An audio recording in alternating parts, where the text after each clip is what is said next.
welcome again to another episode of The Wild Side with me, Jack. And with me tonight is a mate of mine who I've known for quite a long time, and you might be familiar with his face if you love a bit of rock music and you go on the road.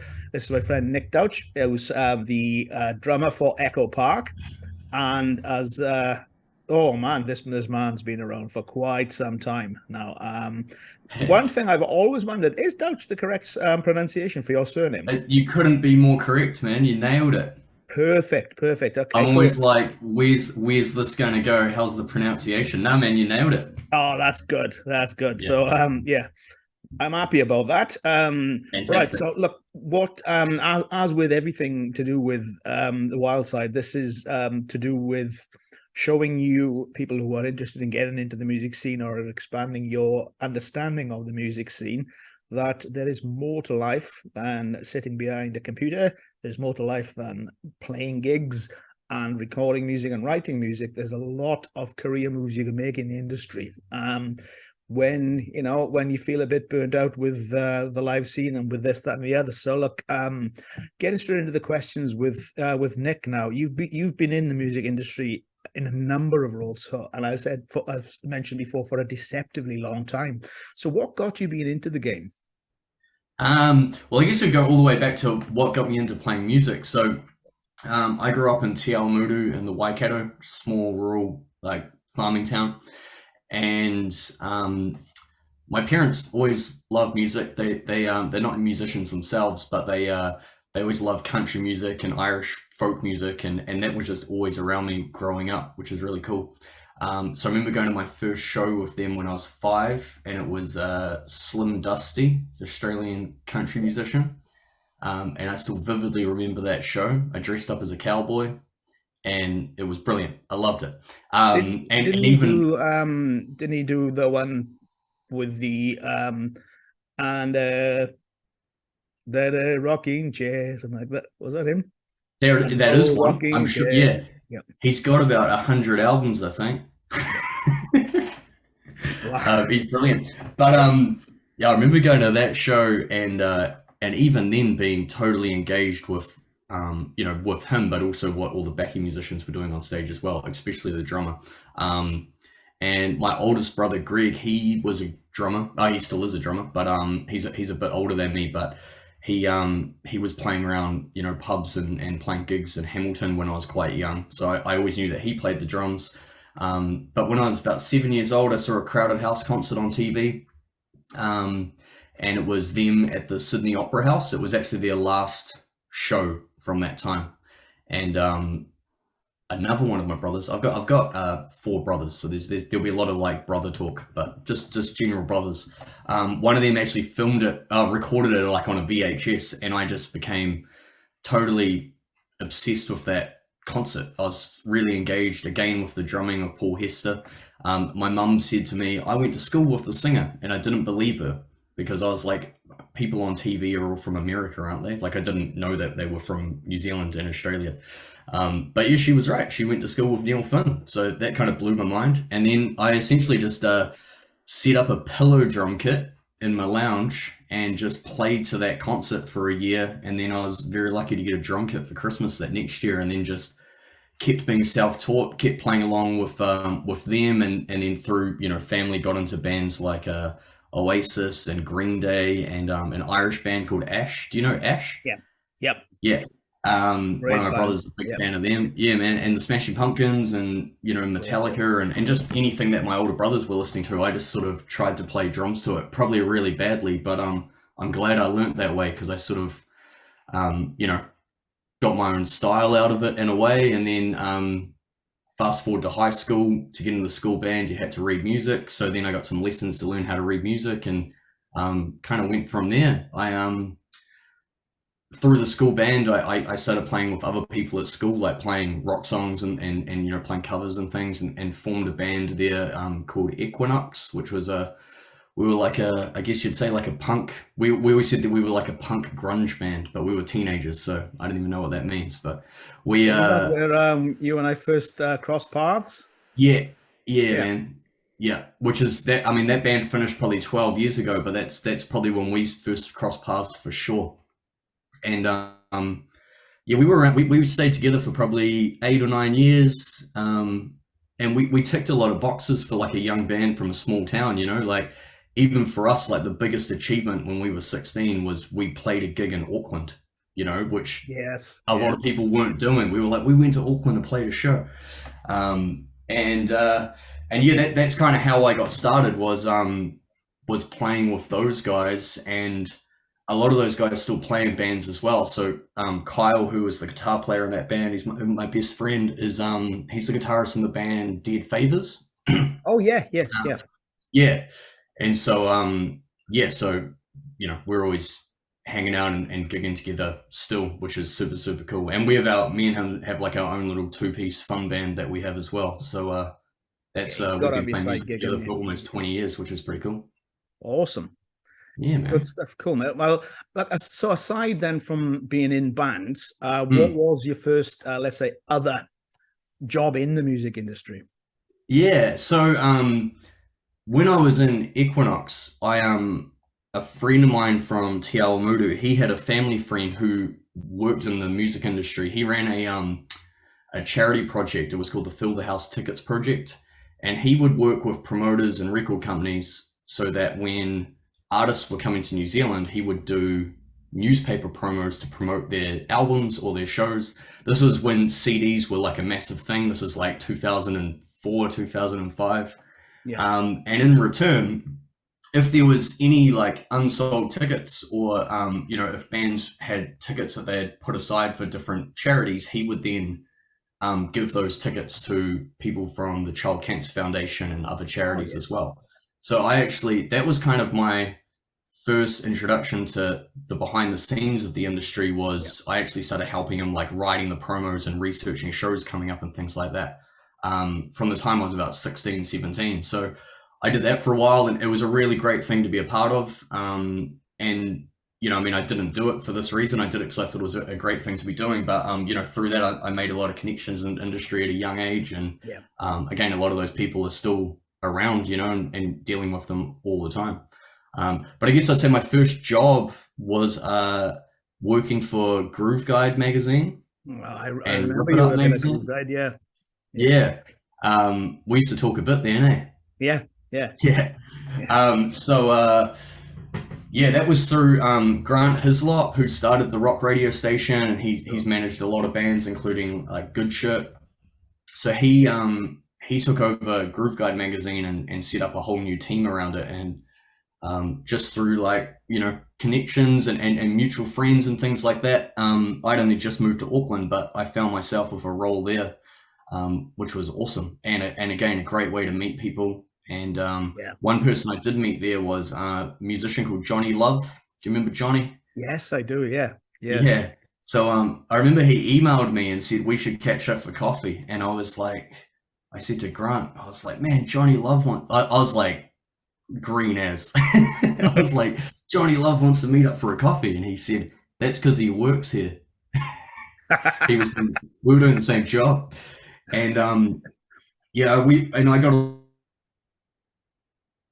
along with Johnny really well. Like I was sort of taken back by it because he was on Juice TV all the time, so I'd only ever seen him on the telly, and again, really fresh to being in Auckland. So meeting people like Johnny was really cool for me, and I just made a throwaway comment after a few beers saying, "Oh, if you ever need a drummer, I play drums." And he said, "Oh, what are you doing tomorrow?" And so I ended up drumming with Johnny for a couple of years, which was a real trip. Like we did a mix of, we did covers gigs, and I played a lot of his original stuff, which was really cool, so I really loved that. And then that's how I ended up meeting Joe from Ekko Park, is because him and Johnny had a radio show. I think it was Ponsonby Radio or Ponsonby FM. Okay, yeah. And Johnny was moving back to the UK, and he said, my friend's band Ekko Park needed drummer, and I was like, holy shit, Ekko Park. Yeah. I really liked the band, and I passed the test, and that was like 10 years ago. Yeah, man. But that was my first job in the industry for sure, and I loved it. I did that for about 3 or 4 years, and it was brilliant. It was such a cool environment. We worked upstairs at Real Groovy, so just being around there every day was super cool and really dangerous for my wallet.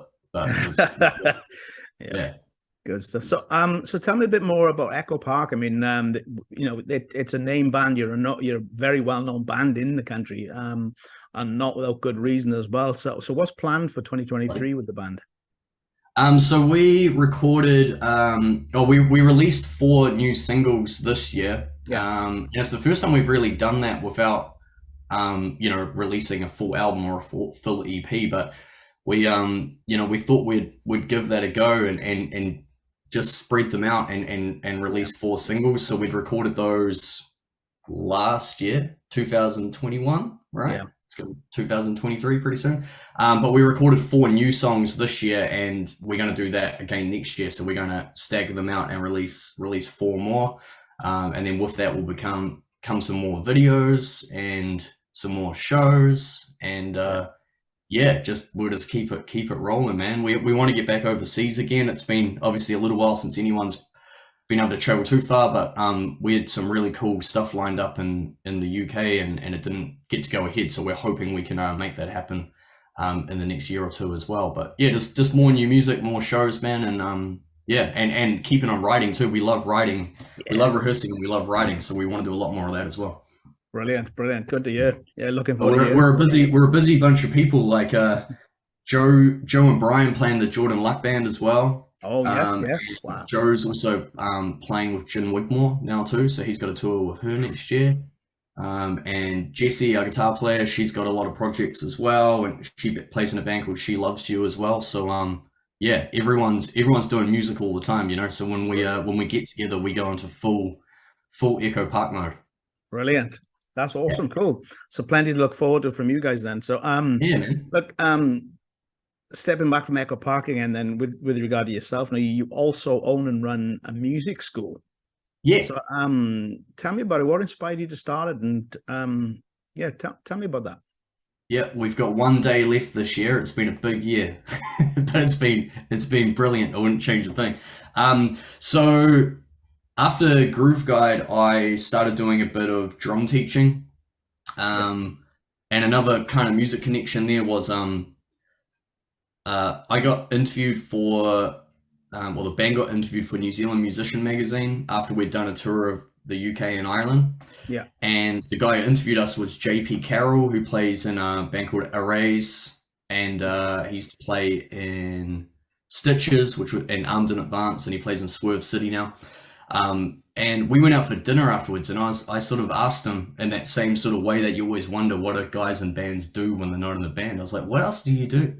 And he said he's a music teacher, and it came up that he needed a drum teacher, and I was like, oh, that sounds cool. So I started doing some teaching for him, and then that turned into teaching for other people, and to the point where all I was doing was teaching drums full time and playing in the band and playing covers gigs and stuff. But so through that, I started teaching at a place in Albany in Auckland called Elliot's Music Academy, which is run by Elliot Roslin, who's a really awesome musician from Auckland, and her family. They run the school. Right. And that was about 6 years ago. And just before the lockdown last year, we decided to go into partnership to open a city school, with us running it together, but me being the guy on site every day running the school. And that was because the Albany school got to the point where there was 500 students and they needed to expand. But we were like, do we expand this one place or do we try something else? And because I live on the other side of the bridge, we thought, let's try something else in the city. So we're in Grafton, in the sort of uptown Eden Terrace area. And we've been open a year and we've got a couple of hundred students, which is amazing. And it's a really cool school. Like it wasn't saying I would have just thrown myself into it. I really love the way she runs the school, and I really connect with how it's done. Is it's all about playing. So it's less theory focused. I mean, we still use theory when needed, but that's not the main priority. The priority is that students come in from all ages. They pick an instrument and we teach them to have fun with it and actually play it, not just read notes off a sheet. So me being a drum teacher, although I'm doing a little less of that now, but I try to, first lesson, it's like, all right, let's play We Will Rock You by Queen, because you can do it, right? And then you love it. And then you learn a beat, and then it's like, well, let's try play Seven Nation Army or Uptown Funk or Billie Jean. You know, like, it's all about playing with music, and it's the same for guitar. If you learn 2 chords, it's like, well, let's play a song that has those 2 chords. Yeah.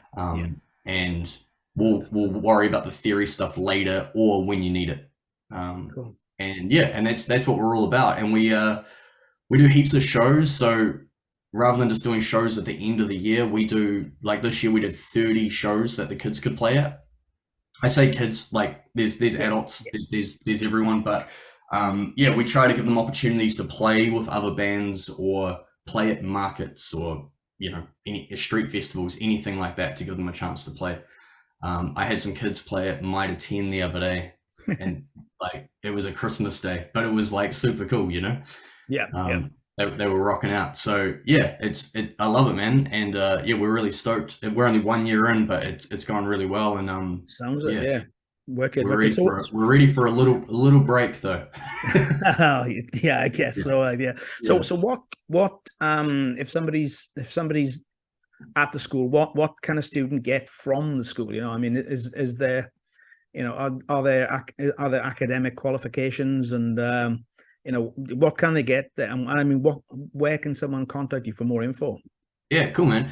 Yeah, for sure. So we still have some syllabuses that we do follow. Like one of them is it's called Rock School, and it's kind of like a more contemporary version of, say, like Trinity, if anyone watching knows what that is. But it's like it's very much taking your fundamentals and putting it to contemporary songs, but while reading it. So we do have that option as well, and then out of that you can do exams and things like that too.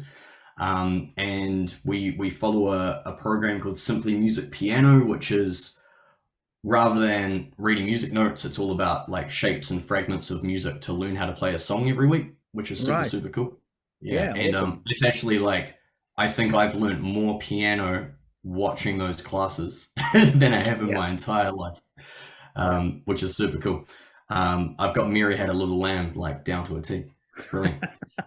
And yeah, and the school's called Elliott's Music Academy. So we she started the school, and we've kept the name, and we hope to do more as well. So it's Eliettes. She's the only person I know with that name, so that helps. Elliott's Music Academy. Yeah. So can you spell it again? It's Eliettes. Right. So if somebody wants to look that up so they can get in touch, just Google it. Google that. Yeah, man. Yeah, it'll pop up for sure. Yeah. Or if you get stuck with the name, just search like Auckland music lessons. I think we're doing all right on the Google, so we should be there somewhere. Brilliant stuff. That's really cool, man. Yeah, I mean, you know, that's putting something back in and then some, isn't it? You know. Yeah, I love it, and it's I'm not teaching there all the time, but it's just cool. Like I got a friend's son who goes to the school, and he's been playing drums for like a term or a term and a half. Yeah. And we had a show the other week, and he played it, and it was just like the fact that he got up and did it, or like that in itself is super cool. Like he got up on stage and played drums, and he was wearing an Ekko Park t-shirt, so awesome. It goes a long way. Was he buzzing after it? Was he absolutely amping? He was amping. Yeah, brilliant stuff. Brilliant. Yeah, cool. So I mean, it sounds like you don't have a minute to spare, so I'm really happy that you've given me. I'm going over the next week. Yeah, well, I mean, what else are you working on or planning for the future? I mean, really, at the moment, the focus has just been, you know, that everything we've had on with Ekko Park this year. Like we had a bunch of shows, and again, that's the focus next year, is to play shows and release these new songs, which we're really, really excited about. They're the first songs that our guitarist Jesse's played on and written with us. She's been in the band just over a year, and yeah, she's brilliant. It's been really awesome. And, cool. You have to let me know when they're coming out, so I can get the drop on everybody else to review them. Oh yeah, for sure, bro. Yeah, I'll definitely send them. It'll be awesome. I'll be stoked to hear them, man. And yeah, it's so like it's still Ekko Park, but it always, you know, you have a new element. You know, Jessie comes in and it changes a bit, and she's a serious guitar player. It's really great. And, so where and she's a great singer too. Where are you recording them? We recorded them at the lab with Greg Haver. A friend of mine. Auckland. Yeah, another Welshman. Yeah, man. Yeah. So I was saying to you before, we've done 2 full records with him, and then the EP this year. The 4 singles got put together as an EP, and then there's next ones as well. So we love working with Greg. He's a good man. He's a great musician and a great drummer, which helps me out a lot. Yeah, kicks me into gear. And cool. I love that guy. He's brilliant.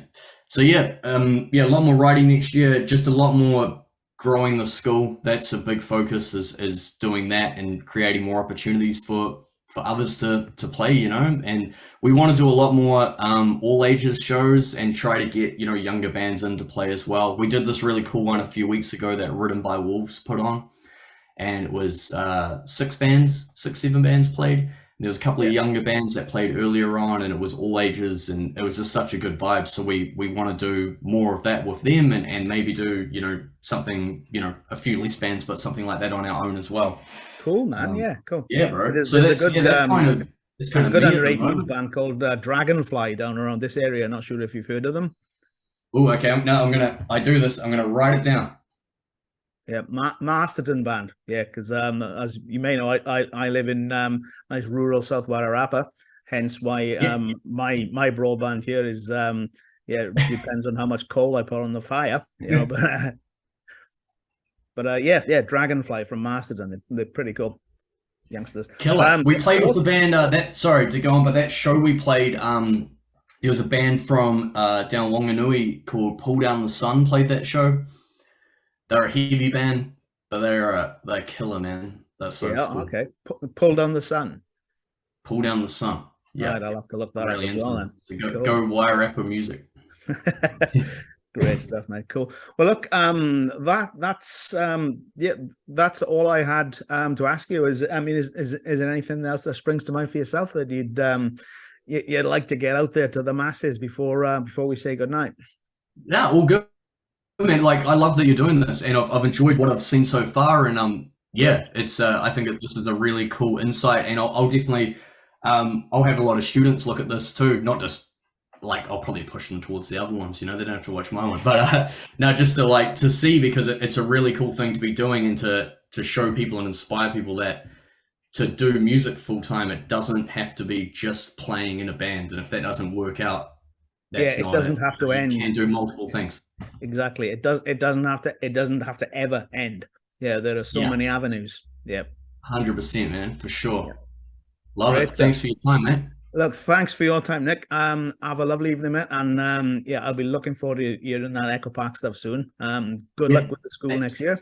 And cheers, not to date it, but Merry Christmas and Happy New Year. Yeah, and to you as well, mate. You take care. Yeah, cheers.